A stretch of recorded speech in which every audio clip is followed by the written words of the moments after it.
Hello everyone, this is Direwolf20 and welcome to episode 64 of Direwolf20's Let's Play series. I'm just doing a little bit of infusion crafting. As I promised, I'd have this all set up for next episode. Hooray. I'm obviously infusing another star with something pretty powerful. So if you missed out on last episode, what I did is I went and fought the Wither and managed to kill him relatively easily. I'm pretty pleased with how well he died. And what I want to do now is infuse a bunch of Nether Star style power and get something very useful that's going to allow me to get some more Nether Stars going forward. So obviously this Nether Star is going to be used to do that. So what is this infusion that I'm working on? Well, it's the focus wand focus of warding. What it's going to do is it's going to allow me to strengthen any blocks that I click on. Now that's only going to work with non-tile entities. So for those of you who are not super well versed in the ways of tile entities and what those are, basically any block that stores data is a tile entity. So things like chests are tile entities, things like jars are tile entities. It's sometimes a little hard to figure out what they are, but any block that's going to like do something is considered a tile entity. Okay, chests are tile entities. Like I said, a furnace is a tile entity. So you can't ward those. Okay, but what you can ward is normal blocks like stone. So whenever you have the wand focus of warding set up here, you'll be able to see anything that you've warded. Now without that currently highlighted, you're not going to be able to see it. Without that wand focus on your wand, you're also not going to be able to see it. But any block that's warded cannot be broken by any means. The only way to break this block now is to unward it, and then it's ready to be broken once more. Cool, right? So we're going to be using this because one of the things it protects against is both explosions and the Wither. So we're going to use this to get the Wither and keep him trapped in an area where it'll be a little bit easier to kill him. Haha. So normally the Wither gets to fly around, destroy any blocks that he touches, and basically causes all kinds of mischief and havoc for anybody who's trying to defeat him. Well, not anymore. Now in the past you guys have seen me do similar builds using the MFFS mod. Now the new version of MFFS, Calclavia's mod, the force fields aren't as fast to replenish themselves as they were in the older version. Like in the old version, it just like instantly appeared. These ones take a little bit to come back. So I've also done some testing and it doesn't do a very good job of trapping said Wither. So we have to be a little bit careful about making sure that we have him well captured. So MFFS is not really a good option at this point. Let's see, are you pretty much cool? You're rocking. So what I'm going to do is build a room that's going to protect the area and keep the Wither trapped. Now I'd like to do some form of automation. So one thing we definitely need is some more Wither skeleton skulls. And we're also going to need a couple other important things. So why don't I get situated here and ready to run, and what I'll do is I'll build some kind of contraption that will A, automate Wither skeleton skulls, and B, perhaps automate the placing of the Wither skeleton skulls. I've got an idea or two on how I can do it within the field so that the Wither can be spawned even though you know we're got a warded block area set up. It's going to be a little tricky to do, but I think I can come up with a way to do it. All right, let's get ready to go creating this awesome build. Alright guys, so I'm in my Wither skeleton spawning area, and one thing I'd like to do is set up a way to automatically kill the Wither skeletons and collect their skulls. Now as we know, if I were to just kill them with a grinder, yeah, I would get Wither skeleton skulls, but it would be pretty few and far between. And also, as we know, the auto spawner uses up a lot of mob essence, so we really don't want to be wasting any amount of stuff here. As a matter of fact, let's start creating a little bit more mob essence. I want to see, where am I at with this stuff? I know I let this run for a little while. Mob essence is back here. I'm not doing too bad. I'm around 90,000, so 90 buckets worth. Alright, so we do have to keep this thing running, which we are now. You can see it's up and running over there. So I don't want to waste mob essence. So one thing I'd like to figure out a way is to kill Wither skeletons in the most efficient way possible. So in previous episodes, we created the beheading sword. This is a sword that's designed to behead mobs. It'll work with pretty much anything. Let's take a look at autonomous activators.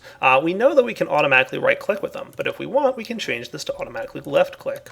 And I'm going to designate to use first slot only. We won't be sneaking, and aim level is about even. Cool. Let's toss this guy in here. If I'm standing right here, ow, that hurts. Okay, good. How about right, that definitely hurts. How about here? I want to make sure I'm standing right. Let's see, I'm trying to figure out a good way to do this without having to create 5 beheading swords. If I have to, I will. So if I'm in this corner here, I'm not getting attacked. Yeah, I was trying to avoid having to do that. Alright, what if I move this thing, come here you, to here. Okay, left click, sword, ow, that hurts. See, yeah, see if they're standing here, they're really not, well, I mean they kind of take damage. Just trying to figure out a good way to do this, like I said, without having to do too much. See, standing on it is actually not too bad. So what I could do if I wanted to is maybe have 3 of them, like here, here, and here. So that would just require a little bit more. Let's think about doing that. Maybe I'll grab 2 more fans then. Let's get a pneumatic servo and an autonomous activator. 1 more. I mean, I could just do it with 1. I could try just 1 because I already have the beheading sword. I was thinking about making another 1 or 2. What I was gonna do is have 1 here and 1 here, like that. But that's obviously not going to work too well. So let's just break these guys. I'm just gonna have the 1 in the center, I guess. Yeah, let's do that. 1 in the center. And we're going to try it with fans. Similar to the way we built the other system with fans that push the mobs forward into this thing, I'm going to wind up pushing them back into the autonomous activator and hopefully into a position where they will get blown in to the autonomous activator thing, and then we'll have some good fun with that. Okay, so let's try this out. So basically our job is to set this guy to left click, but I'm not going to do it yet. We'll do first slot only, not sneaking, aim level even, left click to kill. That all looks good. Alright, so we'll leave that as is, and then we'll hopefully push these guys like this. Now one thing I'd also like to do is probably run the fans like this. Maybe right here would be a good spot. That doesn't look terrible. Alright, now it's time to go into bat form and get underground so I can hook up the redstone that's going to be required for this. And I'm already breaking stuff. Don't mind me. Oh boy, hold on a minute. Better take this out of here so we don't get any wither skeletons as I'm working on this little setup, huh? Alright, let me get the resources I need. Be right back. So what I'm thinking is a control system like this. Pretty similar to what I've been working on in the past. We're just going to snag all these guys. Oh, you know what else I'm going to need is... Where's my... I guess I put it in my white chest, didn't I? My remote ordering tool. Hey, yeah, there it is. Do I have any cable? Wire? I don't have any more jacketed wire. Okay, that's fine. I'll have to get a little bit more of that stuff. Let me clean this up. So we don't have to use the jacketed stuff, by the way. I can get some framed red alloy wire, which I'm going to grab some of now. And we'll see if this works just as well. So I've got everything set up, I think. Let's just test this out. We're going to need to run over to here. And basically I want to run this underneath this line here. That's where my fans are sitting, right? So if I 2, 3, 4, 5 across. Oh, yeah, look at that. That should work. So I just need to do...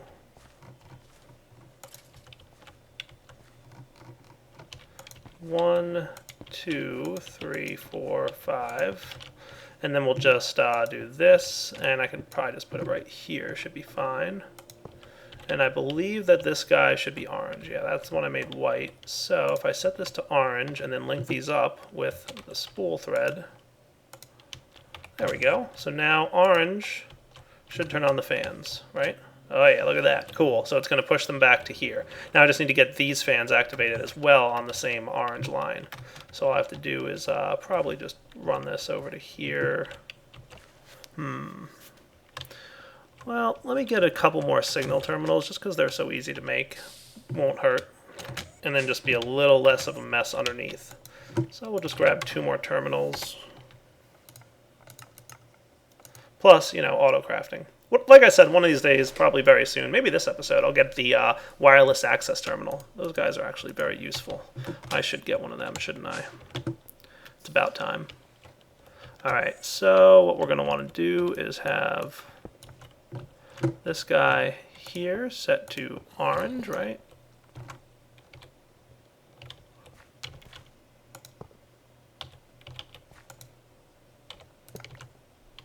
There we go. I think my inventory is just being a little bit funny.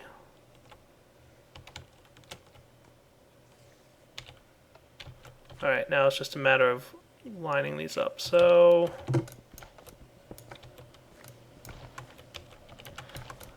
this is why I was very happy to see that the fans got an on-off switch. It's a little bit hard to do what you want to do with all this fan running and stuff.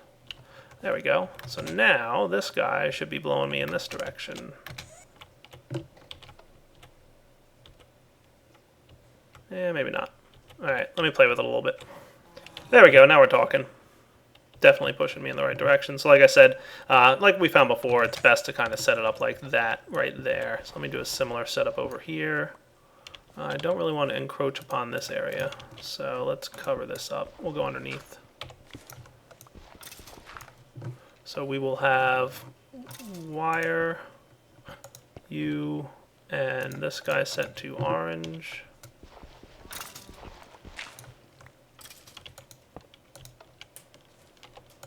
And then we just got to run it over to here.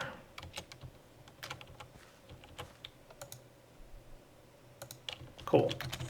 Now what we should have is these guys kind of canceling each other out and pushing me right onto this spot. Cool. If I'm over here, it should push me in general towards this position. Cool. I'm not even touching the keyboard. Perfect. That's about where I want to land. So you remember vacuum hoppers? This is what we're going to use to automate the collection of the items that are dropped. So if I grab myself some item ducts, I might need a few more of these guys than I currently have. I'll probably just get some regular ones. I don't need them to be impulse. That should be enough for now.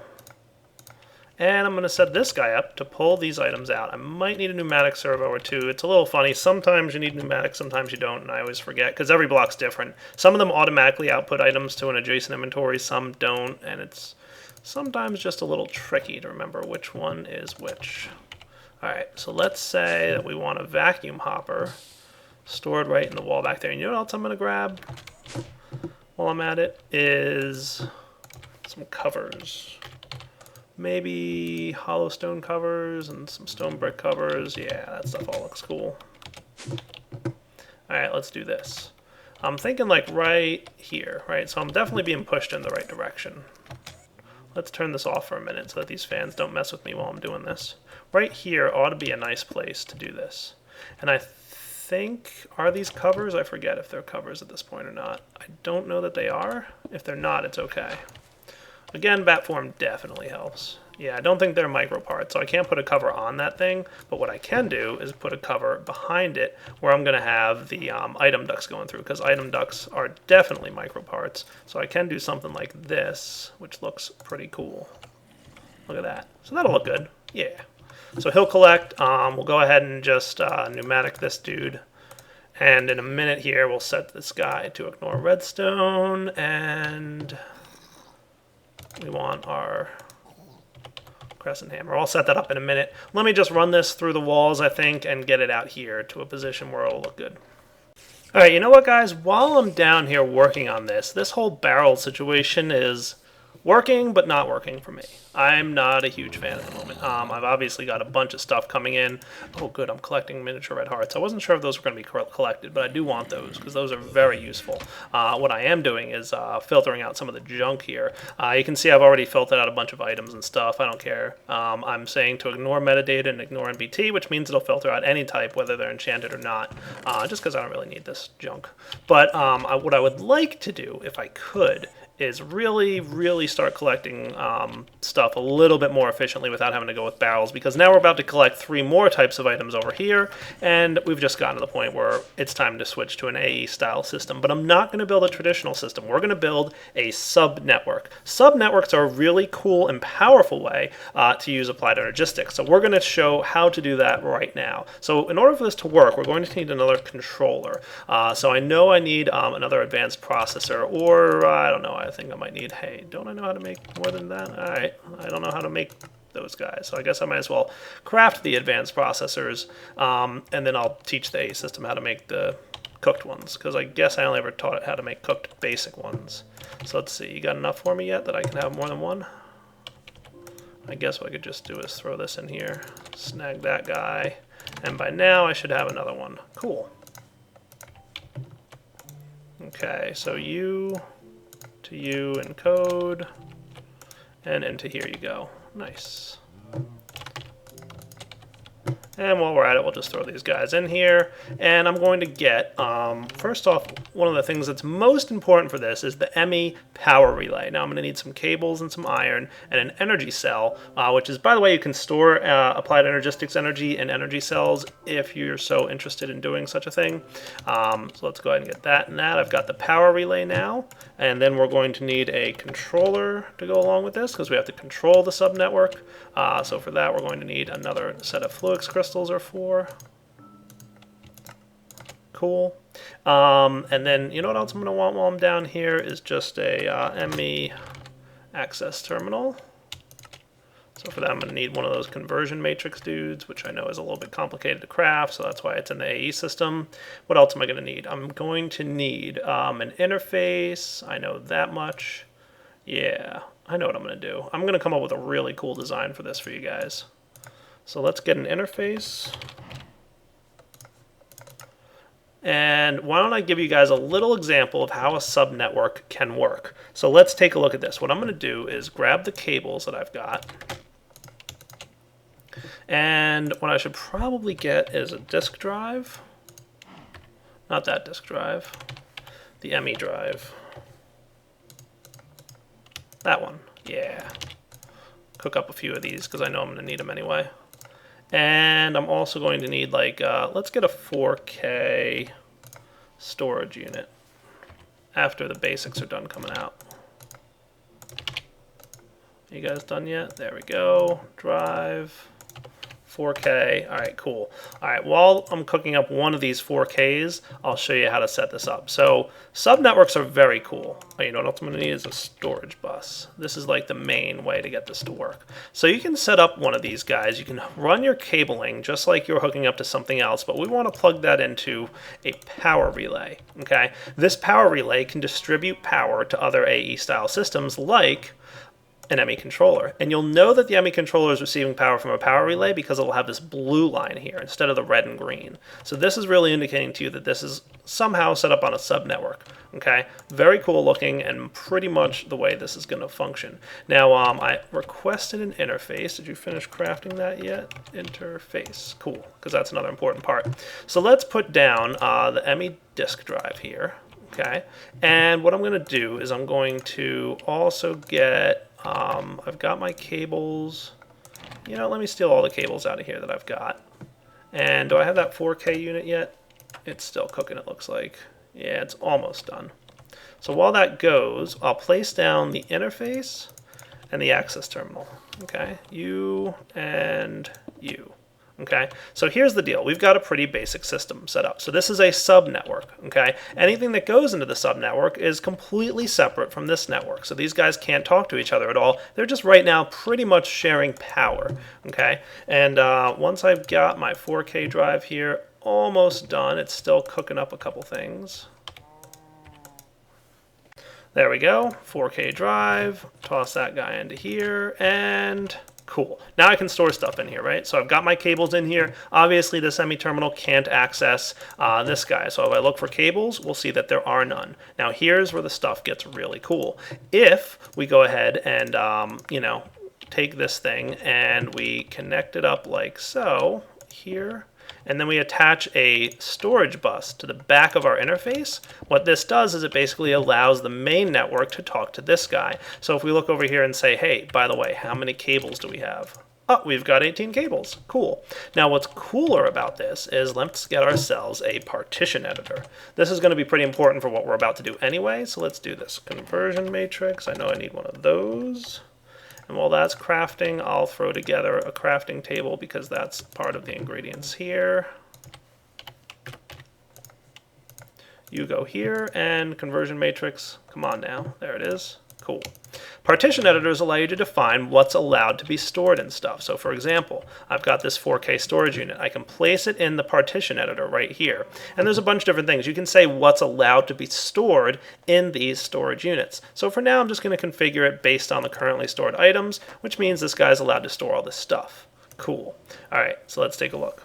So as we noticed, our storage unit had a bunch of stuff in there. It got the Fluix dust and the nether quartz and the cutting knife. We don't want to allow that to happen. Basically, we only want to be able to access the items inside the subnetwork. So what I'm going to do is I'm going to change this storage bus.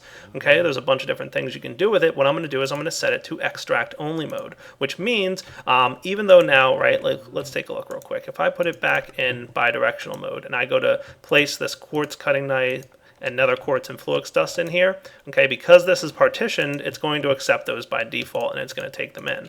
Okay, if I set this guy to extract only mode, he's not going to be allowed to take those in, and we should see that they did not access. Cool. So now we're only allowed to pull items out of this network, and we can't put items in from the main network into the interface. Pretty cool, right? So now we can only access the items. The other part is if we were to go ahead and try and place some cobblestone in here, okay, it's going to be allowed to go in right now.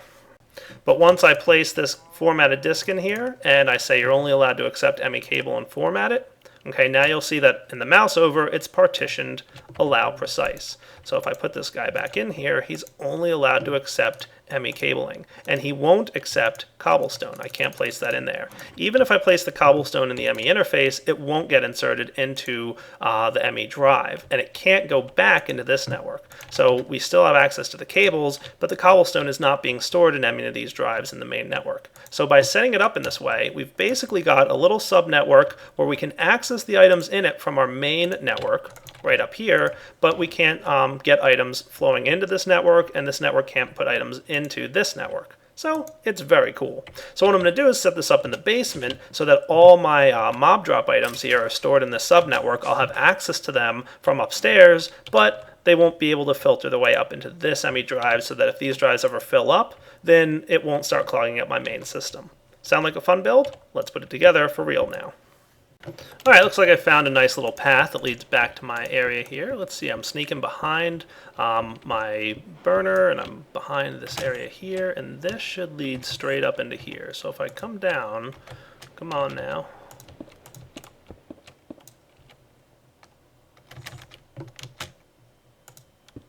There we go, and then finally connected. Cool, so this should be subnetworked now, right? Right. So all I should have to do, number one, I shouldn't be able to insert items in. Good. This guy should be configured for extract only. Good. And I think the final piece of this puzzle will be, there's one piece I'm not loving. Well, what I could do is probably either I'm going to want,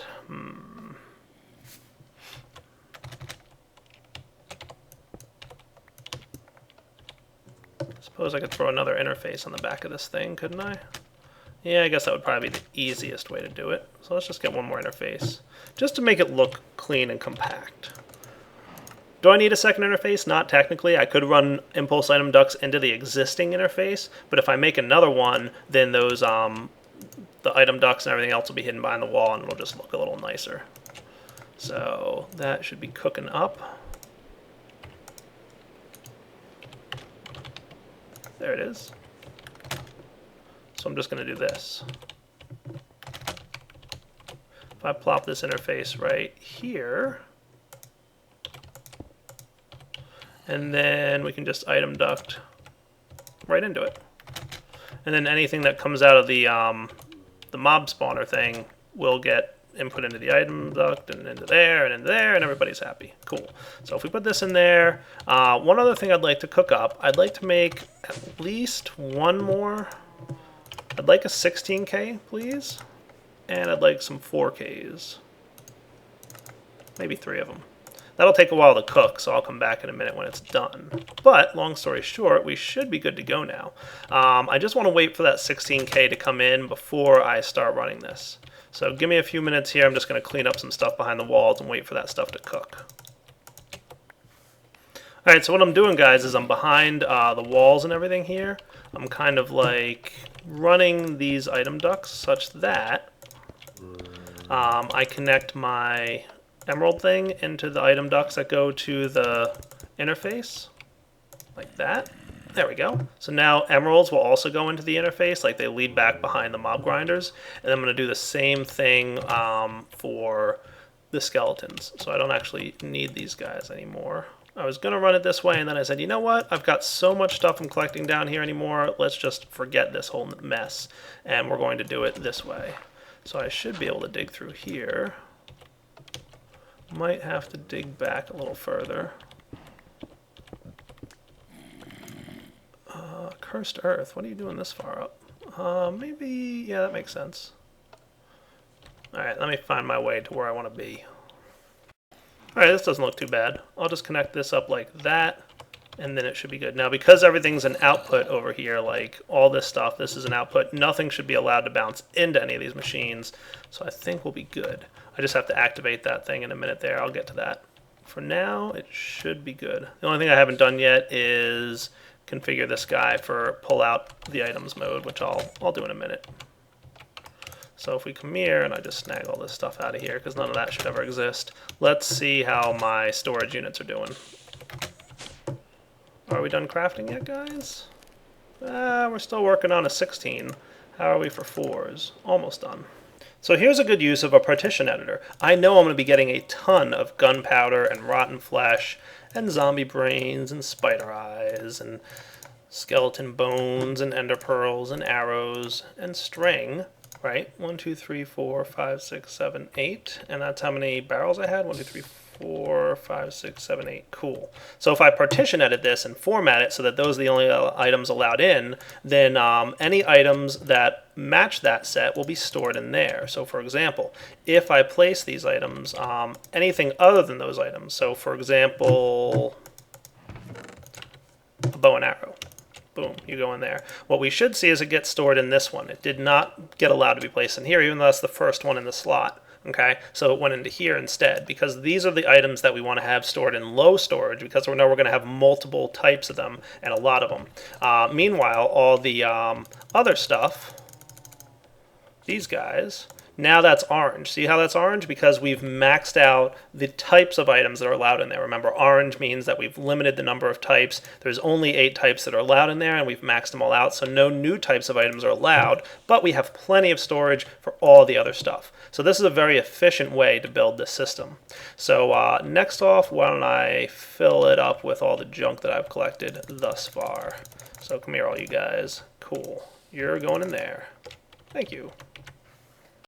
Alright, so what should happen now is basically items that get dropped here will get sucked into this thing and eventually make their way over to where we want them to go. So I can cover this all up now because we're done with you. That looks good, that looks good. Everybody's looking good here. I think we might have a system ready to run. You're set here, we're going to set you to left click. You should always be on, I don't care, just ignore redstone if you happen to encounter any. Fans are ready here. Let's see. I do want to put this skeleton thing back in here, and I'm just going to disable it for a minute, and let's see, that should have the fans on. Yes, it does. Wow, boy, that was quick. Ha! Nice. Alright, let me go get my stuff back. And here I thought I had armor on. Come here, you guys. Remember when I said it could behead players? I'm going to put this somewhere. Oh, by the way, I happen to notice that it's not actually pulling stuff into the AE system here, so let's see. Why might that be? Do I have to set this to high? Oh, you know what I need to do? I need to set the item output like that. And then I have to tell this thing, ignore redstone. Ah, there we go. Cool. Now we're working. All right. So that's all working well. That's good. And I figured out why I died, by the way. It's because I had placed into my ender pouch my resonant ender thingy. Notice how when I have this resonant ender in my inventory, I have armor? Yeah. Without it, I don't have armor because... And without my sword, too, for that matter, because now that that's charged up. See? No armor. Because, remember I told you, energy shield needs power. When you don't have power, you're not going to have any protection. You're not going to have any armor at all. So I think I had that in there, and my sword was out of power for whatever reason. It probably got drained when I got hit. So make sure to keep this on your inventory, unless you have your power armor chest plate stored up. All right, so we can turn this guy back on to left click, ignore redstone. Now you're running again. Everybody's good. All right, cool. Alright, so just covering up the holes in the wall, and now we've got a pretty cool system. Look at that. So we should be storing all our stuff there. I've got a bunch of junk in here that I'll move eventually, but for now what should happen is when I flip these lights off, boom, we've got this going. And I should have gotten my cobble. Yes, the cobblestone did make its way over, so that's cool. This thing is all filled up. looking cool. Once these things start spawning and killing stuff, we'll see a bunch of items making their way into this AE subnetwork. And like I said, if we go upstairs now, we should have access to all the ender pearls that are down there because it's a subnetwork. Look at that, 73 ender pearls. Wow, that's a lot of ender pearls. Is that how many I really have? Not that I'm complaining. How many are in here? 24. Why do I have so many ender pearls? I honestly don't know. Huh. Guess they're somewhere. I don't know where they all came from. I honestly don't. Let's look at string, for example. 410 string. I think I've been moving them up. Yeah. 288. Okay. Well, I must have string up in the network. What wouldn't I have up there? Mana bean. Alienus. Okay. Let's see what's in here. Mana bean. Alienus. Cool. So I do have access to the stuff that's down here. That's what I wanted to see. So we're collecting things, and when we come back, we should see a bunch of stuff, though. For now, you know what time it is. That's right. Time to wrap up the episode. So this is Darryl20 signing off. Hope you guys did enjoy this episode. We'll be back next time. Like I said, I would like to automate the collection of wither skeleton skulls, which should be pretty much in place now. How about, I know we're past the wrapping up point. Why don't I real quick turn this system on to see how well it works. So if we turn on the fans and turn off the redstone protecting us from wither skeletons, what we should see is some wither skeletons get spawned here. Let's see what happens. I want to see how well this works. So these guys should get pushed. There we go. That's what I'm talking about. Cool. Alright, the fans aren't particularly strong enough to, it would seem, push them where they need to go. So a little bit of tweaking to do. I'll mess with the fans a little bit. That should be that. Yeah, this is the fans, right? Yeah, that's the fans. So the fans should be on. They are getting pushed into the back there, but the fans aren't quite strong enough, yeah, to trigger and get them to go into the center block. So I'll have to mess with that a little bit. Not a big deal, though. I should start having some wither skeletons showing up in here. Wither skeleton skulls. Almost. Hopefully we'll start seeing some wither skeleton skulls, for that matter. Definitely collecting some good stuff back there.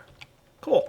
So I'll let that run for a little bit. We'll see how it makes out. Might have to add a fan or two. For now, this is Darryl20 signing off. Hope you guys have enjoyed the episode, like I said. And I'll catch you next time when we set up a wither spawning system. Alright guys, take it easy.